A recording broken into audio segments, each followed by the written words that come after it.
McDonald is here. He's attending to a family matter. We're going to go ahead, since we have a quorum, we'll get started. First of all, I'd introduce the commission. To my left is Chief Justice Lynn Stewart from Bay Minette. To my far right, General Ed Kroll from here in Montgomery, and Commissioner McDonald, practices law in Huntsville, former probate judge. Welcome to everyone here. Our procedure today will be as normal. We have 3 advisory opinions to consider. Then we will do the FCPA appeals, and there may be some other matters that will come up under new business. We will then go into executive session and hear complaints. And we go into executive session for 2 reasons. One, because we may be discussing the good name and character of certain individuals, and also because the complaints, evidence, witnesses' testimony are subject to the Grand Jury Secrecy Act. So after that deliberation, we will return to open session and vote on the cases that have been presented. Anyone that wants to be heard, if you have not signed the register at the table here, we'd ask you to come please do that. We ask you to turn off cell phones or put them on silent. And at this time, I'll recognize Pastor Mark Bethay, who will give our invocation. Pastor, thank you for coming. Thank you. Always on me. Thank you. Before we start with the spirit of gratitude on this Wednesday morning, thank you for the grace to wake up and experience your new mercies as the spirit of the sun rose this morning. Thank you for the day that you've given to us. You've crafted it, so we rejoice and we're glad in it. We ask that we all do what we can to steward these moments that you bring us to with great wisdom in our personal and professional decisions. That our wisdom would be over our hearts and minds today. Thank you for these men and women serving on the committee. Thank you for their families and their households. Thank you for the experiences that have led them to this seat at the table today. Bless them with grace as they make decisions. As they meet, discuss, plan, and navigate challenges, we ask that you give them your grace to make wise and fruitful decisions. May the words of their mouth and meditation of their heart be pleasing to you, Lord. We recognize nothing is hidden from you. The intentions and inner thoughts of our hearts are laid bare before you. And knowing that, we ask for your help in honoring you in all that we say, do, and hold on to. We need you in every aspect of our lives, our jobs, our homes, families, cities, states, and nations. So we thank you for your grace. We thank you for our state and the people that we are entrusted to care for and serve. Where the decisions and conversations during this time honor you and benefit the citizens and our neighbors. Lord, we let these men and women lead with integrity, to set an example of wisdom, speech, and conduct. Lord, again, we say thank you. In the peace-filled, wise name of our holy God, I pray. Man. Thank you for your blessing. Did you have a good, he's First Baptist Church here in Montgomery, did y'all have a good Easter season? Wonderful. Thank you. Absolutely. At this time, we're going to consider old business, which first of all will involve the minutes of our last meeting. Any revisions or corrections to those minutes from any of the commissioners? Not, I'll entertain a motion to approve those minutes as submitted. So move. Okay. Have I'll second. Have a motion by the General and a second by Chief Justice. All those in favor signify by saying aye. Aye. Any opposed? Minutes are approved 3-0. We'll now consider 3 advisory opinions and call on the staff to present those. Yes, sir. The first advisory opinion request we have comes from Mr. Daniel King. He's the Vice President for Facilities Management at Auburn University. Mr. King plans to retire on May 1st, 2024, and he is currently responsible for directing and managing the university's design and construction program and providing maintenance, utilities, custodial, and landscaping services to campus clients. He is the Chief Contracting Officer within Facilities Management with the authority to approve contracts. Upon retirement, he intends to create a consulting firm that would advise architectural, engineering, construction, or construction management firms regarding how to improve their project proposals and business development presentations to prospective clients. He asks whether, upon his retirement, he may accept employment with a company that had contracts with Auburn University while he was the Vice President for Facilities Management. He also asks if a consulting firm that he creates could engage in business with Auburn University after he retires, and whether they could perform services for clients who had contracts with Auburn University while he was Vice President.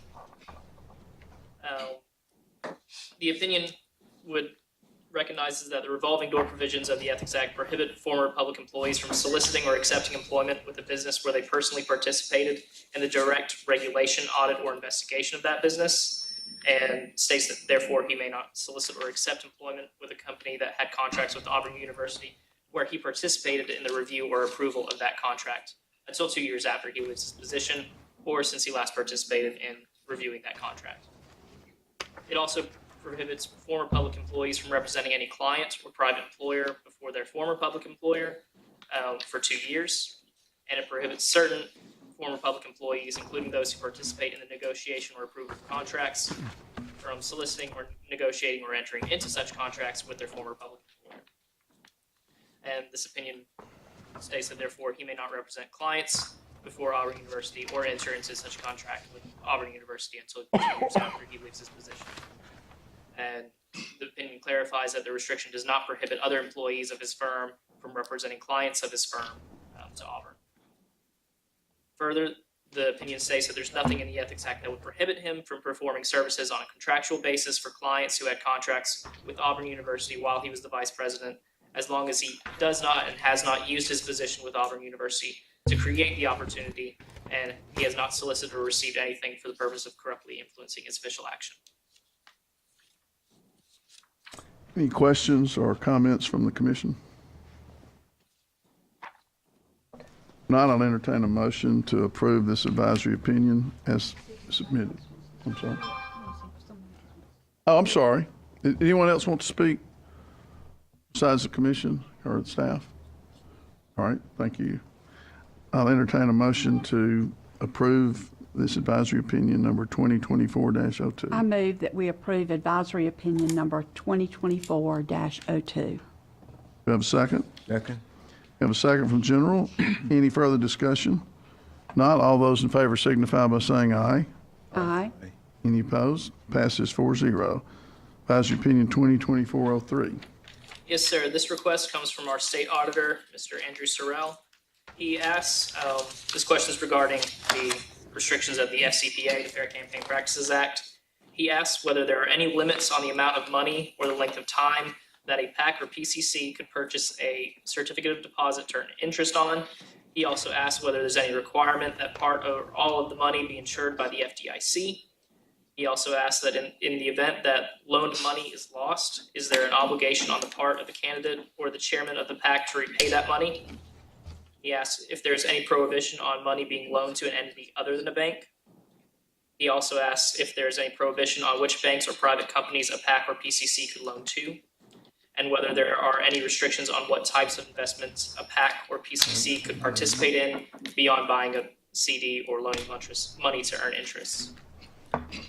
The FCPA prohibits PACs from commingling funds with the personal funds of officers, members, or associates of the PAC. PCCs are also prohibited from converting campaign funds to personal use. However, they may only use campaign contributions and the proceeds from investing the contributions for certain purposes. Outside of these restrictions and the applicable reporting requirements, the FCPA is silent regarding the investment of funds by PACs or PCCs. So for the answers to all of his questions are that the FCPA is silent regarding those matters. Any comments or questions from the public? Any from the commissioners? This is, Go ahead. basically, this is saying that they can take funds in their campaign and invest them.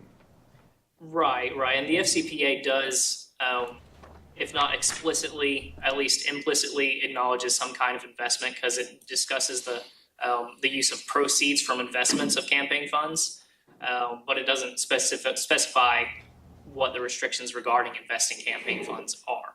Does a successful investment, in other words, profits earned, inure to the benefit of the campaign only, though, correct? Right. That's correct. That's what our analysis really extends to, is the fact that PACs can't commingle with personal funds and PCCs can't convert it to personal use. So I think I'm hearing you use the term no restrictions. You know, sometimes a certain popular investment opportunities to develop bad names out there, you know. So no restrictions means somebody could put money in something and general public might not appreciate that it got put into, you know, the latest and greatest boogeyman out there, but no restrictions means no restrictions. Right, the FCPA just doesn't talk about this issue. Any other comments or questions? Jones? We're pleased to have Mike Jones, General Counsel for the Secretary of State, who's intimately involved in these issues. We've been giving similar counsel as well, at least the education we agree at all. And so we've actually had conversations with we agree with it. We do have a joint Alabama Law Institute, Secretary of State, Commission, FCPA. This is one of the issues we're likely to take up. And so I hope that it will be addressed in future. Thank you. Appreciate it. Any further questions or discussion? I was just gonna say, my question does not indicate necessarily that I'm against it at all, though. No restrictions. I'm fine with that, but to me, that's probably why the guy offered the question to begin with. Right. Is I would because think if he invested in something that's unpopular, let's say a toxic waste facility, and the green people don't like it, who cares? Is all I'm saying. Anything further? Not, I'll entertain a motion to approve this advisory opinion. Mr. Chairman, I move for approval of advisory opinion 2024-03. I second that motion. Have a motion and a second. Any further discussion? Not, all those in favor signify by saying aye. Aye. Any opposed? Adopted 4-0. Advisory opinion 2024-04. Yes, sir. We're actually withdrawing the request for this advisory opinion. We received some additional facts, clarifying facts last night that significantly changes the analysis and the need for having a formal opinion, frankly. So we're going to withdraw this request. All right, under new business, we'll take up the FCPA appeal of civil penalties imposed by the Secretary of State's office by law. We'll consider these are civil penalties only. They've been imposed due to violations of the Act. The Secretary of State's office is charged by law with assessing these penalties against any person who timely fails to file their campaign report. Once the Secretary of State's office imposes a penalty, they may be appealed to this commission within 14 days. Upon a finding of good cause, we can reduce or set aside the civil penalty. On this issue, the person upon whom the civil penalty has been imposed bears the burden of proof. I'll again call on the staff to present the appeals for our consideration. Yes, sir. I've got 4 FCPA appeals that I would like to discuss with you that the Secretary of State's office is recommending upholding a penalty or offense regarding, and the rest, the Secretary of State's office, and we agree. We recommend dismissing the rest en masse, but if there are any of those that we do have in the pile for dismissing en masse that you would like to discuss, just let me know, and I'm happy to review those with you all. All right. The first one comes from Designing for America PAC. They are appealing a first offense of a report that was due in February 3rd or February 2nd. It's a monthly report. They state it's a fine for $300, and they state in their email to the Secretary of State, please consider this email as a written request to review the civil penalty. The filing was made immediately upon realizing that the threshold of $1,000 was met and that the due date was so early in the month following. The reconciliation of this account was done immediately and filed accordingly. And they say that given the fact that it's the first offense for the 2024 election cycle, they request that the penalty be waived. The Secretary of State's office is recommending that we uphold the penalty and the fine in this case. Mr. Jones. Yes, sir. And we try to be consistent throughout our time. And one of the paths we've taken is if someone has had a prior appeal and it's been dismissed, and we look at it as one appeal at this point, we hope everybody learns and we move forward from there. So this is one of the first few cases or examples of that, prior appeals that were dismissed. That's what we're trying to be consistent. Sure, thank you. Appreciate that. Any questions of the staff or the Secretary of State's office on this appeal? Yes. Is there anybody else out here to speak to it? I guess not. I'll entertain a motion. I move that we uphold the fine and the offense in this case. You have a second? Second. We have a motion, a second. Any further discussion? Not all those in favor signify by saying aye. Aye. Any opposed? Passes 4-0. The penalty is upheld. The next one I have comes from Andrew Lucius Darden III. They are appealing what should be treated as a first offense because they have appealed previously, and their fine and offense was dismissed and set aside by you all. So this would be their first offense. They state, or the fine is for $260.64. They state that they would like to appeal because they were having technical difficulties with the site while attempting to submit the information necessary. They were having issues when trying to save the information. In addition, a few of the donations were given by people that they had difficulty receiving their addresses from in order to submit the information online in a timely manner.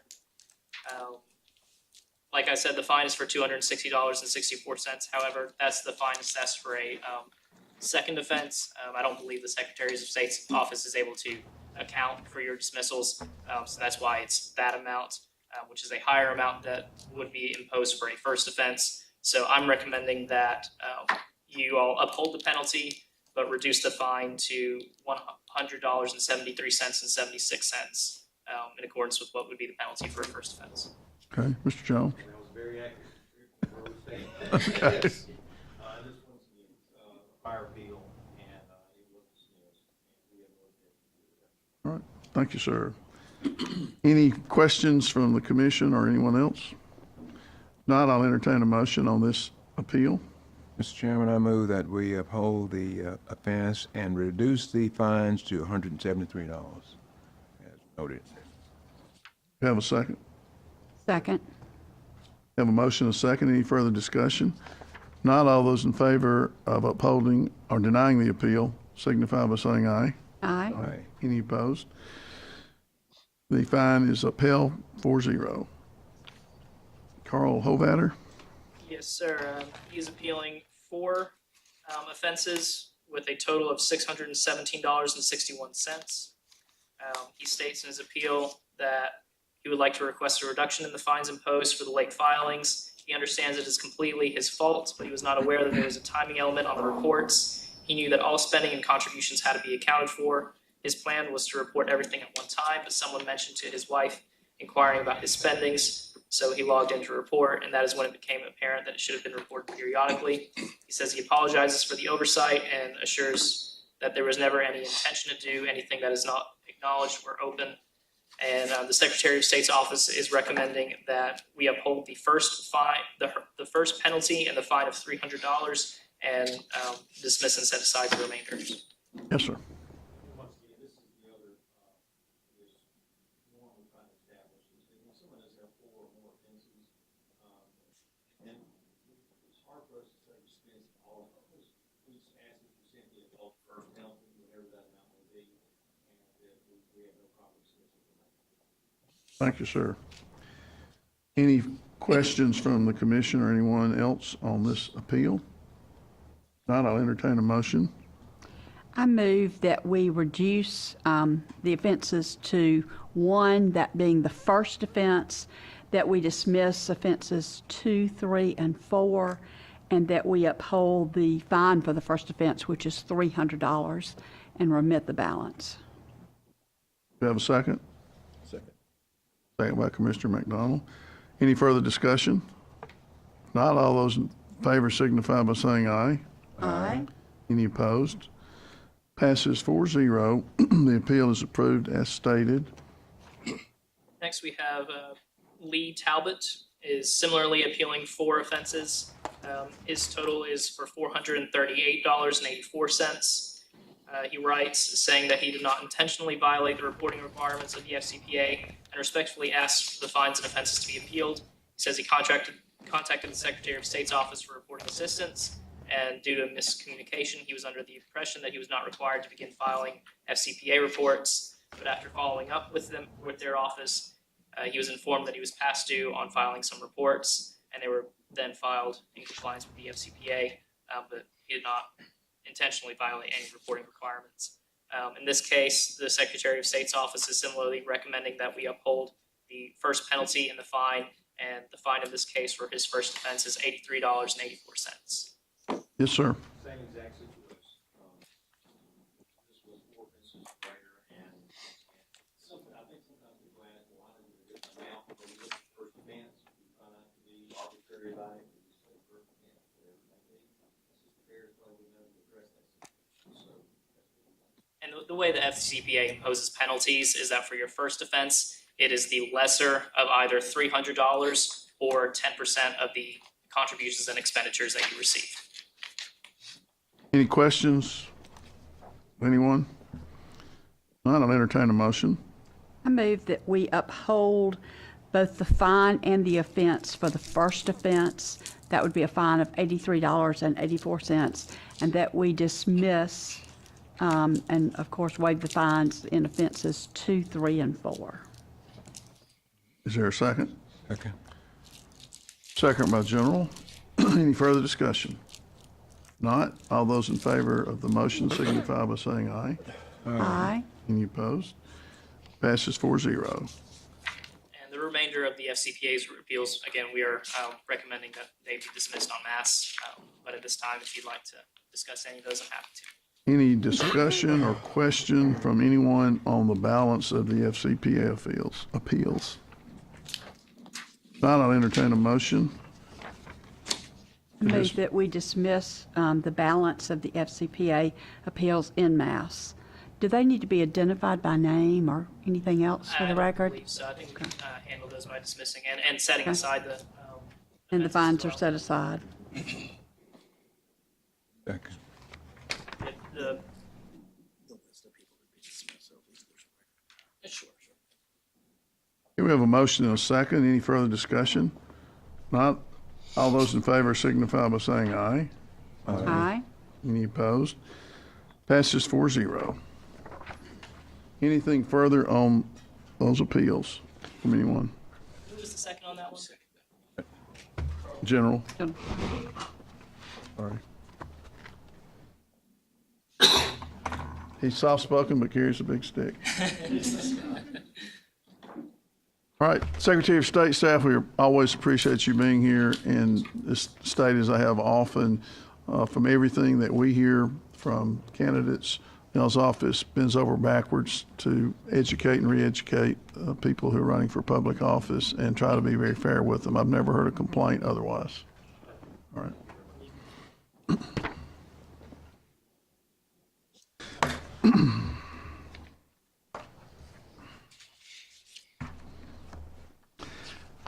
At this time, I'll entertain a motion to go into executive session to discuss cases involving public officials or employees, and those matters are covered by the Grand Jury Secrecy Act. We will not discuss anything that is outside the scope of the state guidelines permitting meeting in executive session. We expect to reconvene in approximately 1 hour. We ask that all recording devices, video and audio be removed from the room. Anyone secretly recording executive session will be in violation of the law. Do I have a motion to go into executive session? Move for, that we go into executive session. Do I have a Second. Have a motion and a second. All those in favor signify by saying aye. Aye. Aye. Any opposed? We'll now go into executive session.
Chair, we have? No, okay, sorry. All right. We're back in open session. Next order of business is cases, well, we're going to go and vote on the matters that we discussed in executive session. First case is number 2022-0421, Dr. Barbara Turner Pugh. Do we have a motion? Mr. Chairman, with regard to the complaint as filed in case number 2022-0421, I move as follows.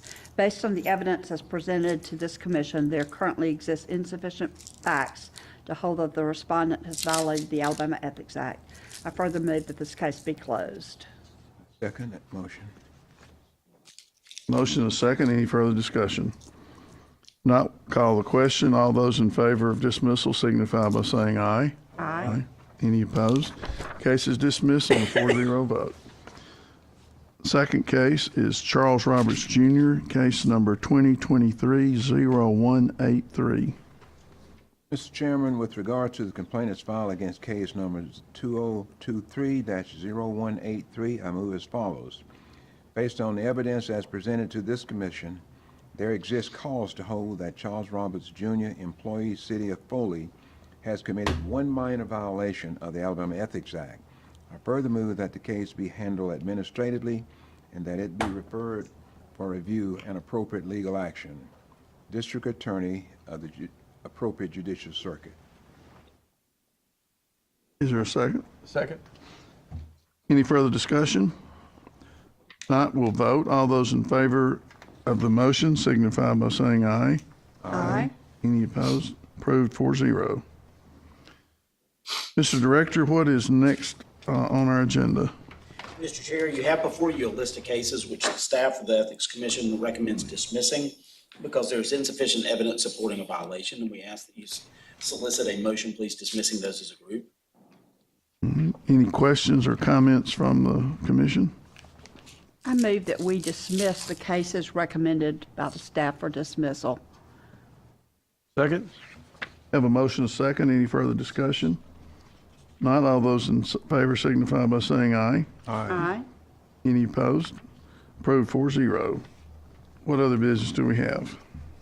At this time, you need to impose final disposition of administrative resolutions that have been approved by either the AG or the appropriate district attorney. All right. First case is Kevin Naiman. On Sorry, go ahead. On August 2nd, 2023, the Alabama Ethics Commission unanimously found Kevin Naiman, police officer, City of Mobile, had committed one minor violation of the Alabama Ethics Act and approved an administrative resolution at the request of the respondent. The commission forwarded the case to the district attorney for the 13th Judicial Circuit, and it was reviewed by the Attorney General. That doesn't sound right. Can't be both. Was it? It was sent to the DA's office, who then sent it to the Attorney General's office, so that's Oh. why it's, Okay. And it was reviewed by the Attorney General of the State of Alabama, who approved the administrative resolution on or before March 22nd, 2024.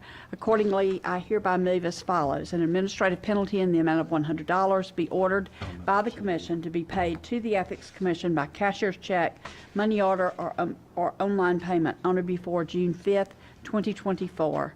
And there is no restitution owing for this minor violation. Is there a second? Second. Any further discussion? Not, all those in favor signify by saying aye. Aye. Any opposed? Approved 4-0. Rashawn Gibson.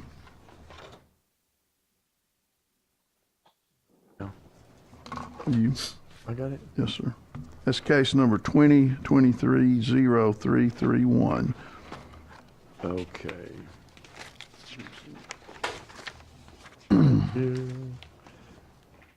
On February 7th, 2024, the Alabama Ethics Commission unanimously found Rashawn Gibson, employee, Birmingham Waterworks Board, had committed one minor violation of the Alabama Ethics Act and approved an administrative resolution at the request of the respondent. The commission forwarded the case to the district attorney of the 10th Judicial Circuit, who approved the administrative resolution on or before February 16th, 2024. Accordingly, I hereby move as follows. at administrative penalty in the amount of $0. There is no restitution owing for this minor violation. Is there a second? Lynn, signatures. Stewart, seconded.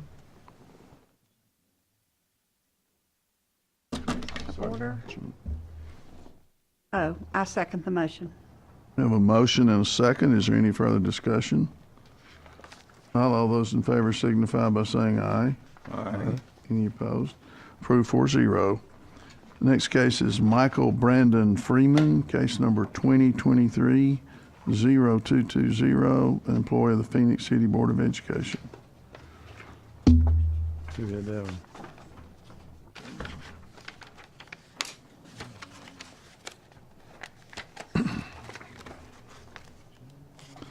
Let's see. That's maybe that's me. Which one is this? Freeman. Freeman, I got it. Okay, I got it. Thank you. Based on the evidence as presented to this commission, there exists cause to hold that Michael Brandon Freeman, City Council member, City of Rainsville, has violated the Alabama Ethics Act. I further move that this case be referred for review and appropriate legal action. Wait a minute. I think I'm reading this wrong. Hang on. No, that's right. I think you got it right. Let me just read it this way. This is an AR? Yeah. Yeah. Okay. Okay, on February 7th, 2024, the Alabama Ethics Commission unanimously found Michael Brandon Freeman, City Council member, City of Rainsville, had committed one minor violation of the Alabama Ethics Act and approved an administrative resolution at the request of the respondent. The commission forwarded the case to the district attorney of the 9th Judicial Circuit, who approved the administrative resolution on or before March 25th, 24. Accordingly, I hereby move as follows. An administrative penalty in the amount of $680 be ordered by the commission to be paid to the Ethics Commission by cashier's check, money on order, or online payment on or before June 5th, 2024. There is no restitution owing for this minor violation. Is there a second? Second. All right. We have a motion by Commissioner McDonald, second by Commissioner Crowell. Any further discussion? Not all those in favor signify by saying aye. Aye. Any opposed? Approved 4-0. Mr. Director, what else is on our agenda?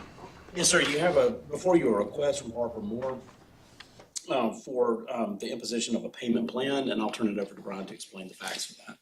Yeah, you all assessed a fine of $2,000 on February 2024, and she has paid $500 since then, but is requesting a payment plan of $25 a month for the remaining balance of her $1,500 regarding that fine.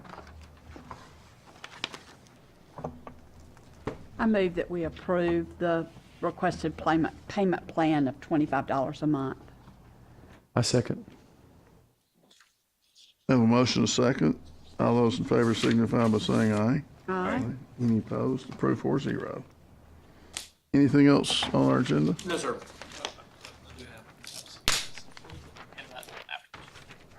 Okay, with that, we've concluded our official business at this time. Our next meeting is scheduled Wednesday, June 5th at 9:30 in this room.